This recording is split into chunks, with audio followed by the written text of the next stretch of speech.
Here's the picture. It's a picture of a building. I want you to guess where this is. All right, and there you go.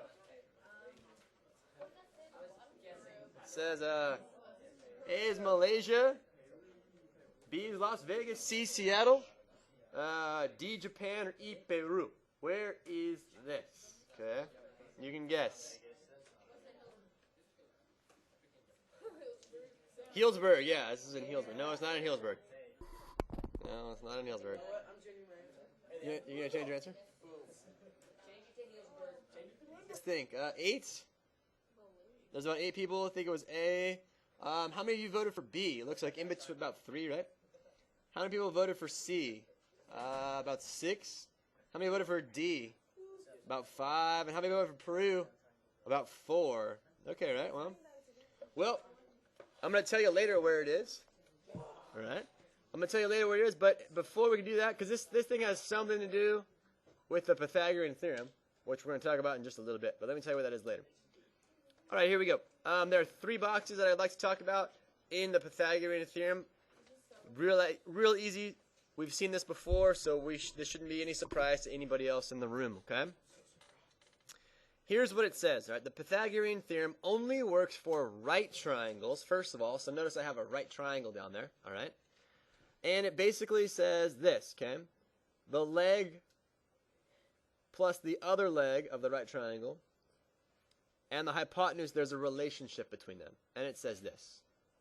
A squared plus B squared is equal to C squared. So the leg of A squared, the leg of B squared, added together is equal to the hypotenuse squared, okay? And this is super important, and it only works for right triangles. Raise your hands if you have seen this before.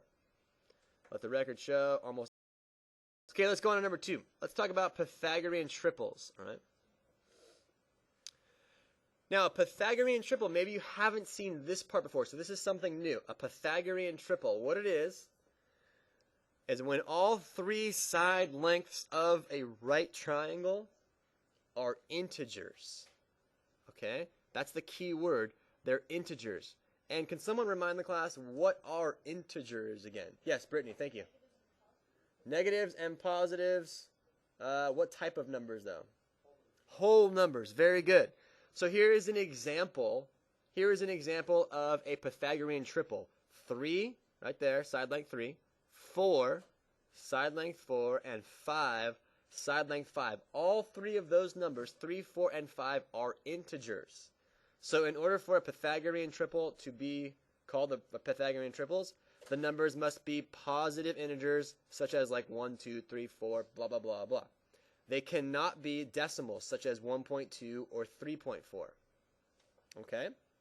So Pythagorean triple, again, could you figure out on this example over here, I have a right triangle. I've given you one leg of the triangle as 5. The second leg is 12. I'm wondering, could you please find out what that triangle's hypotenuse is and whether or not one on the right-hand side of the equation, that's what it's told us, that's what it says, right?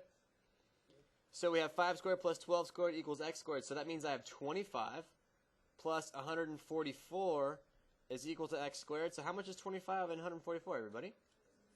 169 is equal to x squared. If I take the square root of both sides, right? 169 is a perfect square of what integer? 13. Very good.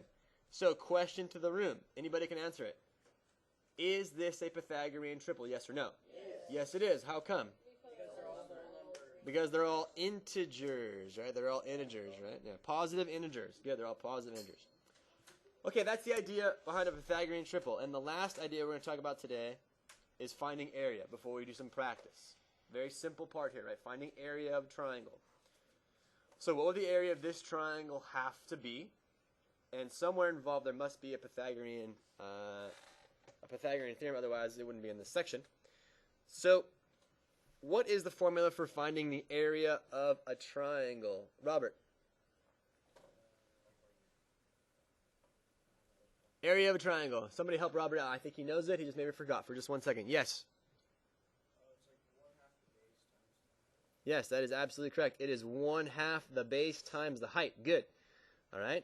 So the area of this particular triangle has to be 1/2 the base, which happens to be 10, multiplied by the height, and I don't know what that is.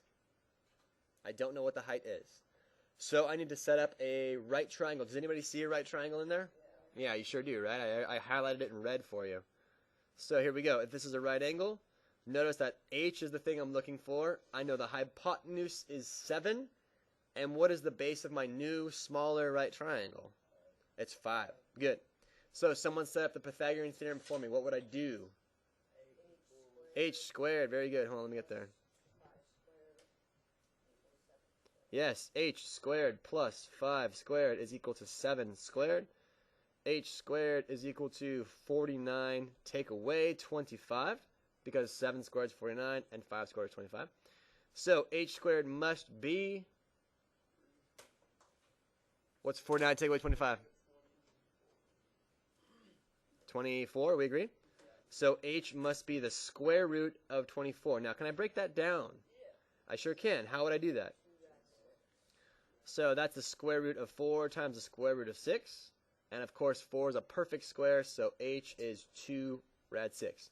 Now I can plug that in for my height. So area must be 1/2 of 10 times 2 rad 6. So area must be 1/2 of 20 rad 6, because 10 times 2 rad 6 is 20 rad 6. So the area must be 10 rad 6, which is about... Anybody have a square root on their calculator? Yeah, can you guys help me out with that? What is the square root of 6? 6 square root. 2.44 times 10. There we go. There we go. Move the decimal over so we get about 24.5. So this is about 24.5 meters squared. Make sure you have a squared on the end of your area, on the end of your units, because you are calculating area.